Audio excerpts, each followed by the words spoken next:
Hello friends, welcome to my channel. मैं हूं पृथ्वी पटेल और आज हम देखेंगे एक इंटरेस्टिंग मेडिसिन एस्कुलस हिपोकैस्टिनम।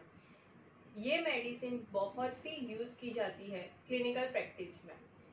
मुझे पता है फ्रेंड्स, आपको एस्कुलस सुनते ही आपके दिमाग में दो चीज आ जाती है, एक हेमरोइड्स और दूसरा बैक एक।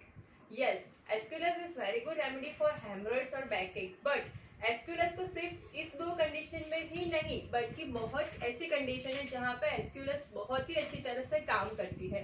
तो आज की वीडियो में मैं आपको बताऊंगी कि एस्कुलस कहाँ कहाँ पे काम करती है हमारी बॉडी में और क्या करती है, और एस्कुलस को और कौन सी कंडीशन है जिसमें बहुत ही अच्छी तरह से हम यूज कर सकते हैं। तो मेरे साथ बने रहिए वीडियो के आखिरी तक।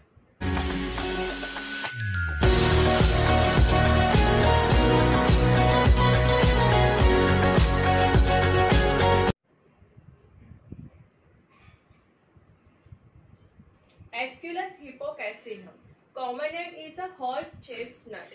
आपको पता है फ्रेंड्स कि उसका नाम हॉर्स चेस्टनट क्यों रखा है? नहीं पता? चलिए मैं बताती हूँ कि हॉर्स चेस्टनट इसलिए रखा है कि डॉक्टर हेरिंग सर ने उनकी मर्चिजा मेडिका में मेंशन किया है क्या कि Aesculus is very much useful remedy for a lung और chest condition in a horses. ये डॉक्टर हेरिंग साहब का ऑब्जर्वेशन है और उन्होंने उनकी मर्चिजा मेडिका में मेंशन किया है कि एस्कुलस बहुत ही अच्छी तरह से काम करती है फॉर अ लंग और chest condition in a horses.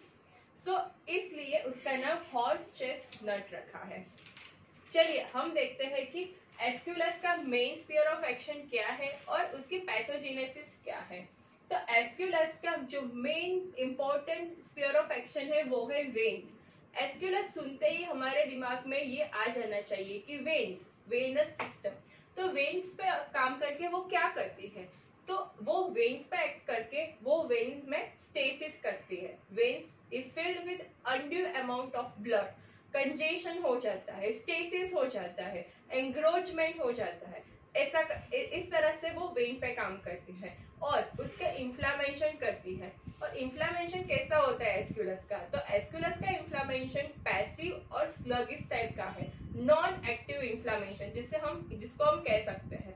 बहुत सारी मेडिसिन हमारे मर्चिजा मेडिका में ऐसी है, फॉर एग्जाम्पल बेलाडोना है, एकोनाइट है, वो उसमें बहुत ही ज्यादा एक्टिव इन्फ्लामेशन है, मीन्स बहुत ही ज्यादा रेडनेस, पेन और symptoms are appear so much so quickly. But in aesculus the inflammation is passive, sluggish और नॉन एक्टिव। तो वेन्स जो भी अफेक्टेड पार्ट है, जिसमें भी वेनस कंजेशन हो गया, जो भी अफेक्टेड पार्ट है उसमें पर्पलिश और पफी अपीयरेंस करती है। Purplish colour is very much important for Aesculus. और कौन सी मेडिसिन है जिसमें पर्पलिश कलर बहुत ही ज्यादा इंपॉर्टेंट है? यस, आप सही सोच रहे हो, लैकेसिस। लैकेसिस में भी बहुत ज्यादा पर्पलिश कलर कैरेक्टरिस्टिक फीचर है उसका। Yes, due to various congestion patient feel internally heaviness और so much of fullness और bursting type of sensation, right. हमारी बॉडी में वेन्स, तो वेन्स कौन सी वेन्स पे वो काम करती है? तो first rectum, second portal system, legs, eyes और थ्रोट की जो वेन्स है उस पे मेनली काम करती है। तो फर्स्ट हम देखेंगे कि रेक्टम।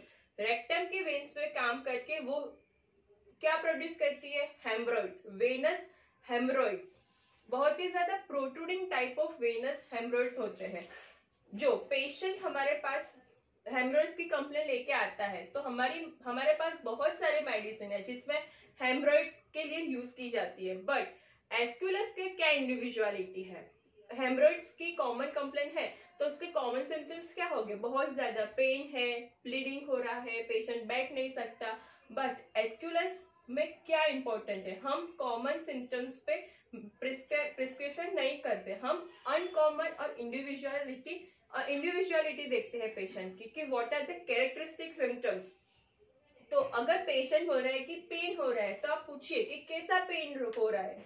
तो pain as if a rectum were filled with the sticks और फुल विद स्टिक, ऐसा पेन होता है एस्कुलस में। और generally hemorrhoids of Aesculus is the blind hemorrhoid. ऐसा नहीं है कि ब्लीडिंग हेमरोइड्स में हम एस्कुलस को यूज नहीं कर सकते, बट जनरली जो एस्कुलस के हेमरोइड्स है वो ब्लाइंड हेमरोइड्स है।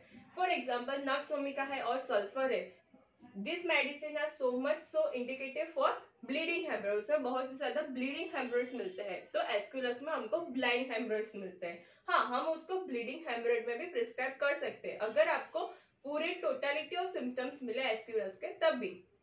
यस, रेक्टम में ड्राइनेस होती है, इचिंग होती है, बहुत ज्यादा पेन होता है। Yes, what are the characteristic symptoms और peculiar symptom is hemorrhage without constipation. आपको पता है कि कॉन्स्टिपेशन है, बहुत ही ज्यादा कॉन्स्टिपेशन है, क्रॉनिक कॉन्स्टिपेशन है, तो बहुत ही ज्यादा पेशेंट स्ट्रेन करता है और उसको हेमरेज होते हैं। But what is uncommon here कि एस्कुलस में कॉन्स्टिपेशन नहीं है बट हेमरेज है, मतलब हेमरेज विदाउट कॉन्स्टिपेशन। अगर आपको ये सिम्टम्स मिलता है तो Aesculus is the remedy, right. और एक रेमेडी है Collinsonia which is very similar remedy to Aesculus. Collinsonia में भी ये सिम्टम्स है कि rectum which is filled with the sticks, right. मैं कोलिनसोनिया पे वीडियो बनाऊंगी, उसमें हम बहुत ही ज्यादा अच्छी तरह से कंपेयर करेंगे एस्कुलस को और कोलिनसोनिया में, राइट। और एक मेडिसिन है नाइट्रिक एसिड।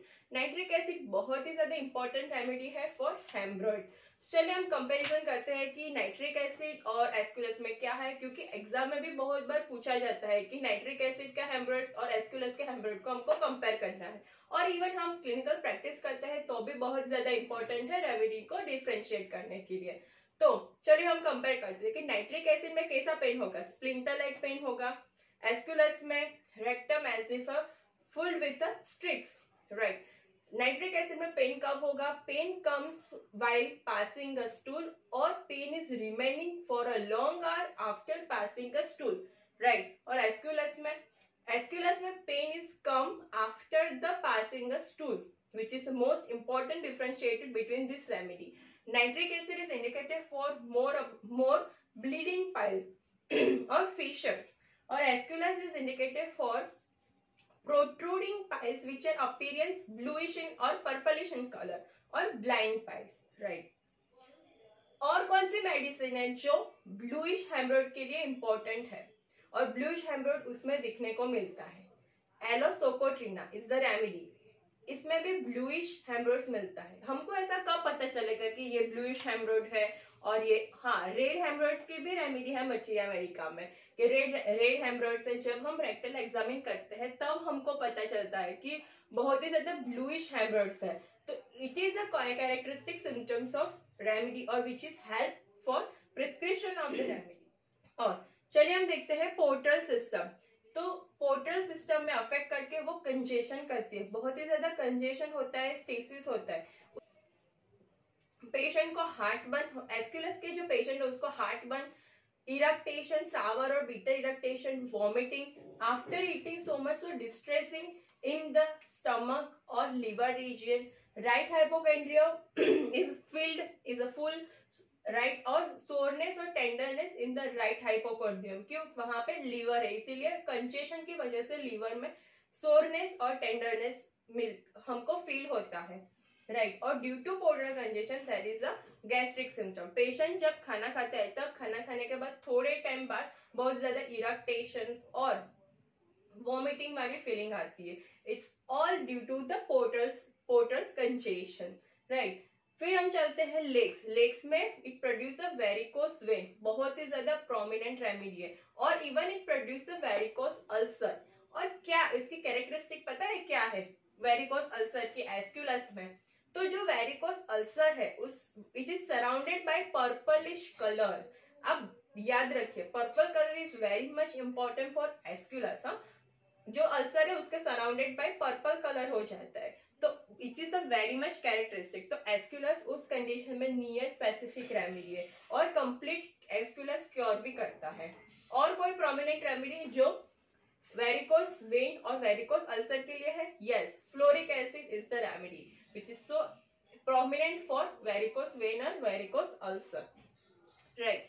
कुछ स्टूडेंट मेरे पास आते हैं और कहते हैं कि मटेरिया मेडिका सो बोरिंग, हमको याद ही नहीं रहता, हम इतना पढ़ते हैं मटेरिया मेडिका पर फिर भी सिम्टम हमको याद ही नहीं रहता, हम भूल जाते हैं symptom.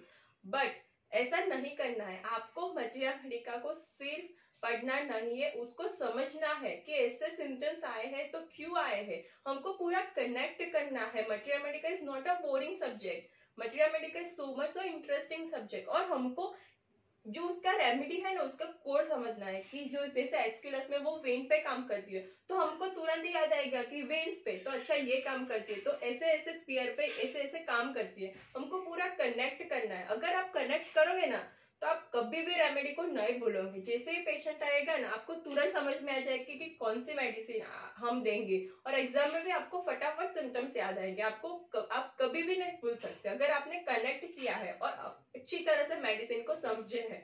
Material Medica is all about understanding.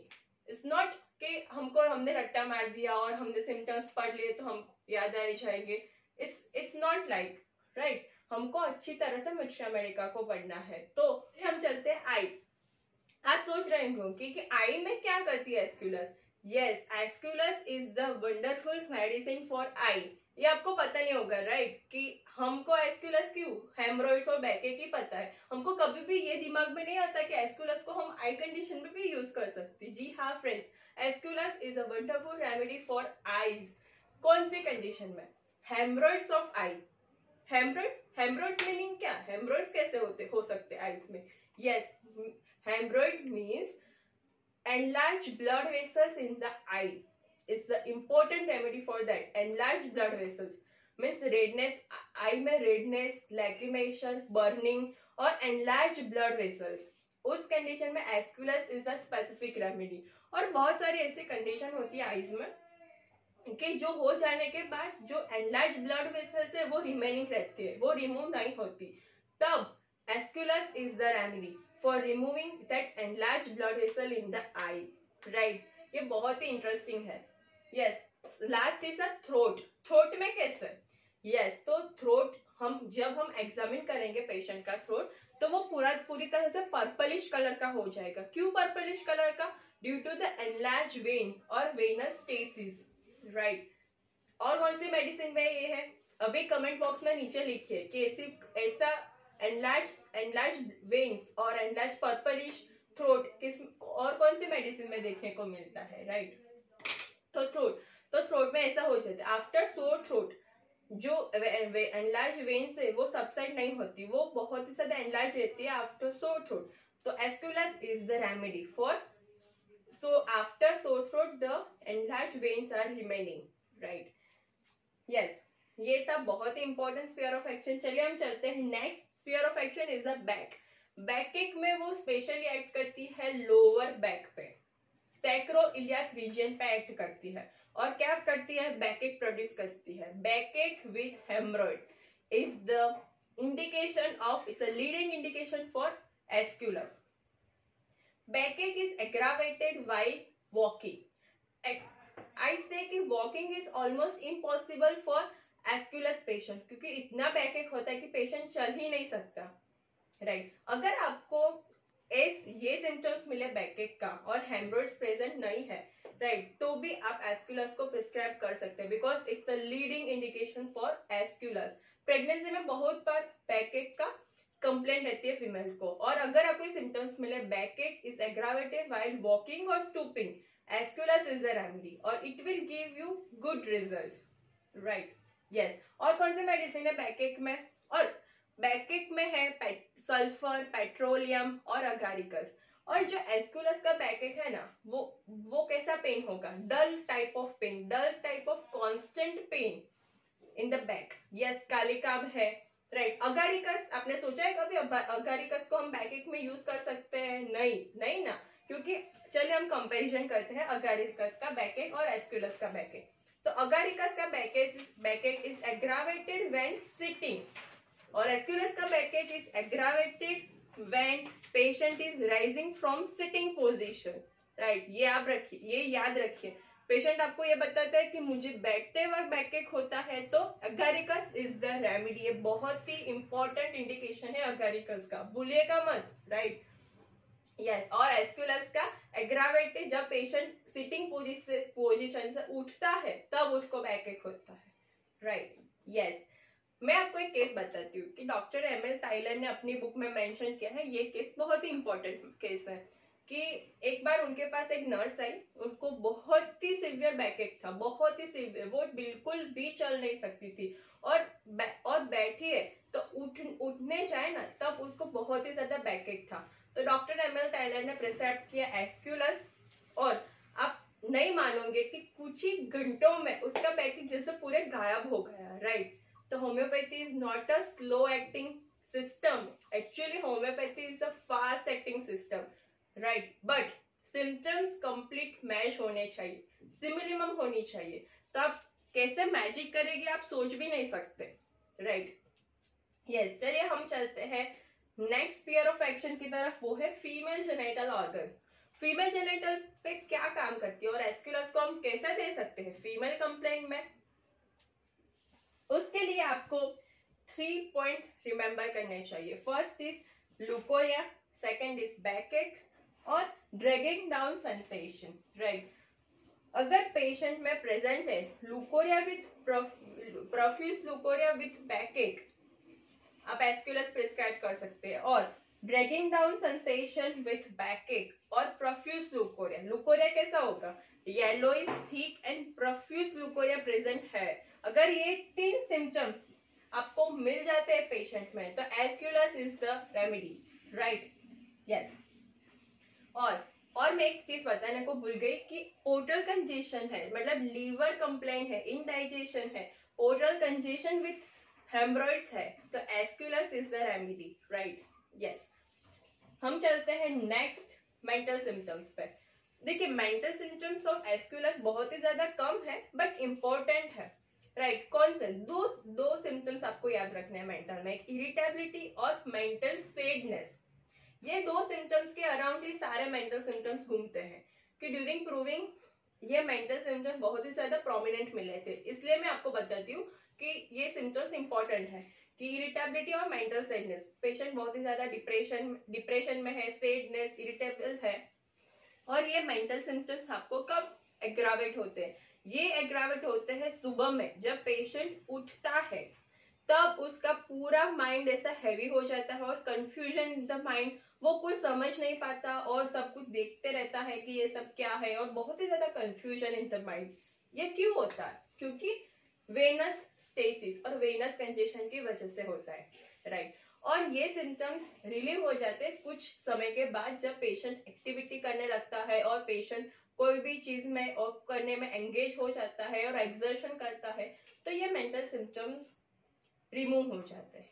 Irritability, तो इरिटेबिलिटी में क्या है कि आप ऐसे पेशेंट से बात करोगे तो आपको नहीं लगेगा ये पेशेंट इरिटेबल है, क्योंकि उस जो भी वो चाहता है उसके अकॉर्डिंग हो रहा है सब कुछ, तो आपको इरिटेबिलिटी नहीं देखने को मिलेगी। बट अगर पेशेंट जो चाहता है ऐसा नहीं हो रहा है तो पेशेंट बहुत ही ज्यादा इरिटेबल हो जाता है, राइट।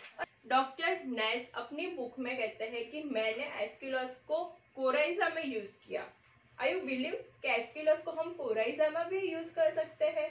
यस, नेस सर है जो हमारे, उन्होंने कहा कि एस्क्यूलस का coryza is similar like arsenic. Arsenic में कैसा बर्निंग पेन है और फ्लूइड और वाटरी डिस्चार्ज है, ऐसा ही कोराइजा एस्क्यूलस में भी है, और उस कंडीशन में एस्क्यूलस बहुत ही अच्छी तरह से काम, अच्छा इंडिकेशन है जो डॉक्टर नेस ने दिया कि Aesculus is second arsenic in coryza. याद रखिएगा, ये बहुत ही ज्यादा इंपॉर्टेंट है। सो आई होप फ्रेंड्स आपको ये वीडियो बहुत ही इंटरेस्टिंग और यूजफुल लगा होगा। और एक इम्पोर्टेंट चीज कि अभी आपको एस्क्यूलस, ये वीडियो देखने के बाद आप एस्क्यूलस को कैंट, डॉक्टर जीटी कैंट की जो मटेरियल मेडिका है उसमें से रीड जरूर करिए, उसको ओपन करिए और रीड करिए, right. So friends, stay safe, stay with homeopathy. Thank you.